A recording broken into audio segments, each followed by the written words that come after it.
اقدام نوبتی از مغازه بهترین. اکنون مول‌های تکنیکی باز هم دسترس است. در مغازه مول‌های تکنیکی بهترین تخفیف ایدانه اعلان شده است. تلویزیون پلازماوی، ماشین‌های جمع‌شویی اتومات، چنگ‌کشک‌های گوناگون و غیره. فرصت را از دست ندهید. میزبان می‌توانند مول‌های تکنیکی را به طریق کارت پلاستیکی، نقدی و یا کردیت دسترس نمایند. سراغ ما شهر خوجند، کوچه آزادی، پهلوی فاکولته فیلولوژی تاجیک. تلفن برای ارتباط 92 730 7770 و 92 779 90 60.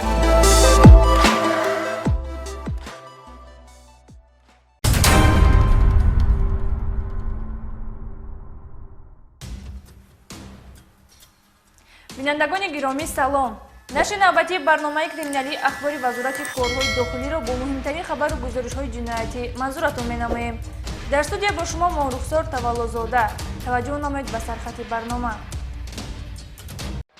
بداخلاق جوانزن را به قتل رسونید. جقیدمو مجبور دم کار مکدم. سنگ اگرتم منم دو تزدم. پایگاه رانندگان مسافرکش در پایتخت. 2 نفر جوان خود را معیوب نشان داده دست به طلبندگی زدند.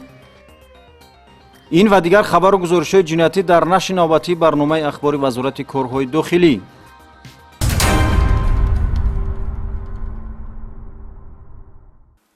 چند روز قبل از کوچه قیوم شهر حصار جسد جوانزن 32 ساله ساکن شهر مذکور با علامت‌های مرگ مجبوری دریافت گردید. در نتیجه خوب به راه ماندن کارهای اپراتیوی جستجویی یک نفر ساکن ناحیه کوشانیان همچون گمانبر در صادر نمودن این جنایت مخصوصاً وزنین بازداشت گردید.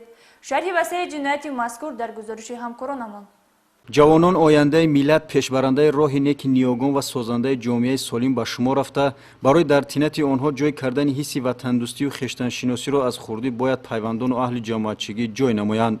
متاسفانه بدرفتاری و کردار بدی افراد علاهیده و جنایت پیشه همیشه باعث جبر و ظلم دیدن آدمان گردیده در نتیجه عملهای جنایتکارانه آنها به حیات و سلامتی شهروندان ضرر و زیان جبران نشونده میرسد. سنه 4 فوریه سال روان شهروند خلیلوف عبدالکریم عبدالجلیلویچ ساکن ناحیه کوشانیان برای صادر نمودن جنایت آدمکشی بازداشت گردید. گمانبر شده با شهروند قهار و شامیگل اقامت کننده دهه ارتبوز شهر مذکور در مرکز شهر حصار در یکی از نقطه‌های فروش مشروبات اسپریتی با هم نوشاکی اسپریتی استعمال کرده بنابر در حالت متوشی قرار داشتن قهار و او را به جای به آدم برده به ناموس او دست درازی کرده است. پس از مقابلیت نشان دادن قهار و او را مورد علت کوب قرار داده با استفاده از سنگ به سر رویش زده به هلاکت رسانیده است. گمانبر شونده پس از انجام دادن کردارهای جنایتی خود جای حادثه را ترک میکند. یک جا نوشیده برآمدیم در حالت مست در حالت سرخوشید آوردم شم جا کشکده فرو آوردمش با دست چپ و مایقتکش قپیدم جقیدمو مجبور دم کار مکدم سنگ اگرتم منم دو تزدم بعد دو تزدم وقتی فشار خونش بسیار که رفت دیگه رقابت کرده نتونست. در نتیجه عملیات فوری جستجوی از جانب کارمندان بخش اپراتیوی شعبه وزارت کارهای داخلی در شهر حصار خلیلوف عبدالکریم از حدود شهر دوشنبه بازداشت گردید ولی قید کردن ضرور است که هیچ جنایت پنهان و جنایتکار به جزا نخواهد ماند. عین حال نسبت دستگیر شده پرونده جنایتی با ماده‌های 104 قسم 2 و 138 قسم 2 کدکس جنایتی جمهوری تاجیکستان آغاز شده است و تفتیشات پیشکی ادامه دارد.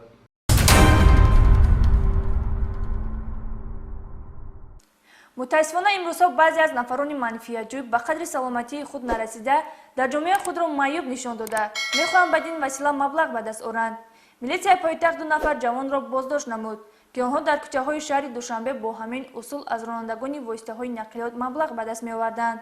سیراجدین شکوری این حالت حزن‌انگیز را مفصل‌تر شرح می‌دهد.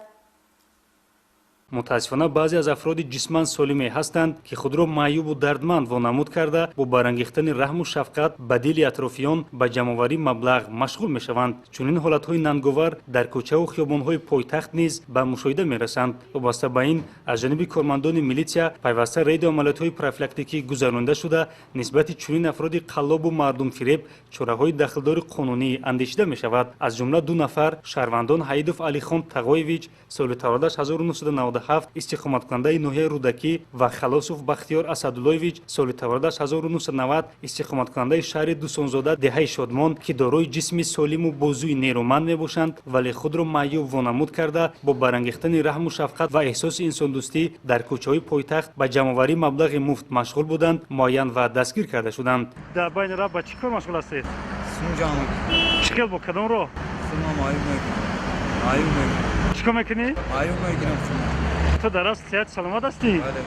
نامبردگان که در اصل صحت و جسم بازوی سالم دارند خود را معیوب و درمند و محتاج وانمود کرده در راه ماشین گذر با وجود آوردن وضعیت خطرناک به تلمندگی مشغول بودند. قابل تاکید است که گرچند قبلا نسبت حیات و علی خان برای چنین عملهای مردم فریبانش چاره‌های داخلدار قانونی اندیشیده شده باشد هم نامبرده از این کردارهای ننگاور خود دست نکشیده باز در کوچه‌های پایتخت خود را معیوب نشان داده به چنین عملی ناشایان دست زده است. وابسته به این نسبت هر دو پروتکل حقوق ویرانکنی ماموری ترتیب داده شده با حکم سود نسبت هر کدام جزا در نمود حبس ماموری به مهلت 5 شبانه روزی تعیین کرده شد.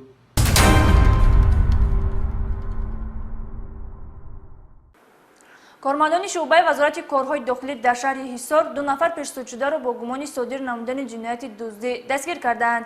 این نفران براتون مصنوی سال تولدش 1999 ساکن شهر حصار پیش 2 مرتبه برای صادر نمودن جنایت دزدی محبس گردیده است. بلقیف سهراب سال تولدش 1992 ساکن شهر مذکور پیش 4 مرتبه با جرم‌های دزدی و غارتگری ادای جزا کرده است. دستگیر شدگان جای اونه که بعد ادای جزای جنایتی راه درست زندگی را انتخاب کرده و کاری منفعت آوری را انجام میدادند، برعکس باز دست به جنایت دزدی زدند. براتون مصنوی در 7 حالت جنایت دزدی گمانبر دانسته شده. او از منزل‌های استقامتی ساکنان چاروا و از مغازه‌های صاحبکاران محصولات‌های خوراکواری را تصرف کرده است. یکم مرتبه 3 برات دیدم، 3 گوسپنچه. دومین مرتبه یا ویلی کس کاراسمی دیدم. سومین مرتبه یا مغازین دزدی کردم و 15-20 دونه یک استریت یک گوار گرفتم. بعد یک خانه دیگه درآمدم 5 تا مرغ گرفتم. اما خونه آمدم خونه همسایه خودم مرغاشو دزدیدم. لقیف سهراب باشد در 10 حالت جنایت دزدی دست داشته. اون از منزل‌های استقامتی جبریدگان تلویزیون، تلاواری، پول و دیگر اشیاءهای قیمتناک را دزدی کرده است. این نفری به جامعه خفناک در نشانداد خود قید نمود که مبلغ‌های با راه جنایت به دست آورده‌اش را در مرکزهای دلخوشی برای فراغت و استراحت صرف می‌کرده است. از همین دزدی چقدر مبلغ به دست می‌آوردی؟ خیلی می‌آوردم نمی‌افتاد که من فقط رستوران و رستوران می‌گشتم. دیسکوتک و دیسکوتک می‌گشتم مثلا. همون می‌خورم می‌گشتم که اشتراک کنم مثلا که من از کادر خود شرمانه. دستگیر شدگان با این کردار زیان‌آوری خود به جبریدگان 38,000 سومانی ضرر اقتصادی آوردند. عین حال وابسته به این قضیه پرونده جنایتی باز شده و تفتیشات پیشکی ادامه دارد.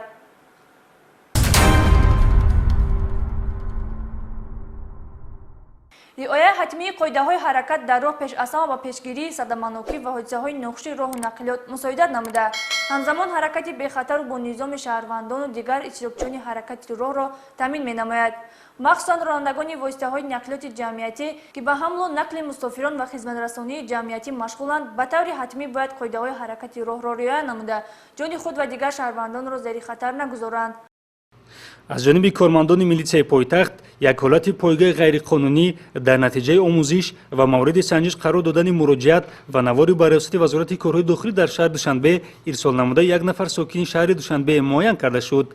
در نوار ارسال نموده شهروند دیده می شود که 2 نفر راننده واسطه نقلیات جمعیتی اتوبوس که در داخلشان مسافران زیاد حضور دارند بین همدیگر پایگاه نموده حالت صدمه‌آوری را به میان آوردند.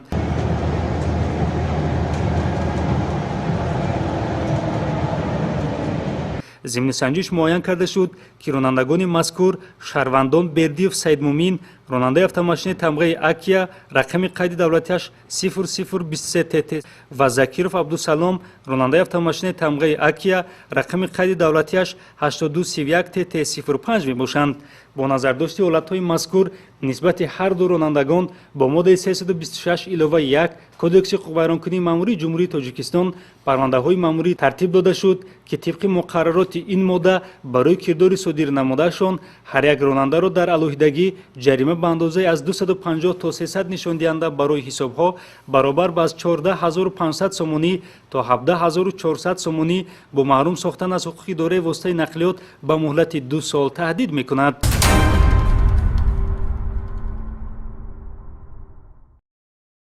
зимни гузарондани чорабиниҳои мақсаднок дар ҳудуди роҳҳои автомобилгарди ноҳияи ҷалолиддини балхе ва ноҳияи дӯстӣ аз ҷониби ҳайати шахсии шуъбаи бозрасии давлатии автомобилии раёсати вазорати корҳои дохилӣ дар вилояти хатнон якчанд далели қонунвайронкунии дағали ҳаракати роҳ ошкор карда шуд. сокинони ноҳияи ҷалолиддини балхе абдуллоев сайнуриддин, усмонов азамат, ҳафизов ҳафиз, мизронов искандар дар ҳолати мастӣ дастгир карда шуданд ки нисбаташон бо қарори суди ноҳияи ҷалолиддини балхе 15 шабона рӯз ҳабси маъмурӣ ва 5 сол аз ҳуқуқи ронандагӣ маҳрум карда шуд ва бо ҳамин далел Каримов Муродалӣ, сокини ноҳияи дӯстӣ ҷамоати деҳоти туғаланги деҳаи Қаҳрамон, ронандаи воситаи нақлиёти тамғаи Toyota Corolla 0733 AE03 ки воситаи нақлиёташро дар ҳолати мастӣ идора мекард, бо қарори суди ноҳияи дӯстӣ нисбати ронанда 15 шабона рӯз ҳабси маъмурӣ ва 5 сол аз идора кардани воситаи нақлиёт маҳрум карда шуд.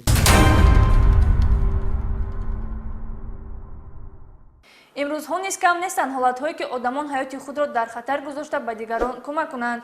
кормандони мақомоти корҳои дохилӣ дар баробари таъмини тартиботи ҷамъиятӣ, пешгирии ҷинояту ҷинояткорӣ ҳамзамон дар пешгирии ҳодисаҳои нохуш низ самми назаррас доранд. ҷавондухтаре ки қасди худкушӣ кардаву худро ба дарёи Душанбе партофт, аз ҷониби корманди милитсия сари вақт наҷот дода шуд. дар ҳудуди шаҳри Душанбе як ҳодисаи суиқасд ба худкушӣ аз ҷониби корманди милитсия пешгирӣ карда шуд.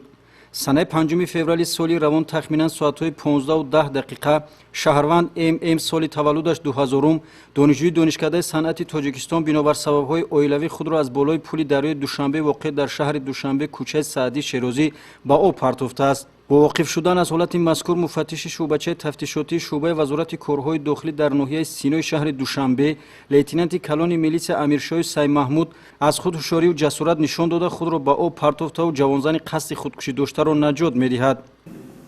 ҳангоми дар пули дарёи Душанбе аниқтараш воқеъ дар суроғаи шаҳри Душанбе кӯчаи Шерозӣ қарор доштанам, ногаҳон дидам ки якчанд ҷавон ба тарафи лаби пул рафта истоданд. Сипас ман низ дидам ки дар он ҷо як ҷавондухтар дар даруни об қарор дорад. ман худро ба об партофта, он духтар дар ҳолати беҳуш қарор дошт. ман он духтарро сари кифт карда ба соҳил баромада ба ёрии таъҷилӣ шиноида ба беморхонаи Қарияи Боло дастрас намудем. амали саривақтии корманди милитсия боис шуд ки дар лаҳзаҳои барои ҳаёту саломатии ҳалкунанда ҳаёти як инсон ҳифз карда шавад. айни ҳол ҷабрдида бо бардоштани ҷароҳат дар беморхонаи Қарияи Боло бистарӣ карда шуда ҳолати саломатиаш миёна арзёбӣ карда мешавад. ҳодисаи мазкур собитгари он аст ки кормандони мақомоти корҳои дохилӣ дар ҳама гуна ҳолат новобаста аз он ки ба ҷони худашон хатар таҳдид мекунад баҳри ҳимояи ҳаёту саломатӣ ва ҳуқуқу озодиҳои шаҳрвандон омодаанд. лейтенанти калони милитсия Амиршоҳи Саймаҳмуд бинобар сардии об зарари миёнаи ҷисмонӣ бардошта дар раёсати тиббии вазорати корҳои дохилӣ дар муолиҷа қарор дорад. аз ҷониби роҳбарияти вазорати корҳои дохилӣ ӯ бо медали далерӣ қадрдонӣ карда шуд. мавриди қайд аст ки фаъолияти ҳамин гуна ҷавонони рӯҳану ҷисман обутобёфта ки дар иҷрои вазифаҳои хизматӣ содиқанд дар сафи мақомоти милитсия хеле муҳим буда ифтихори мақомотанд.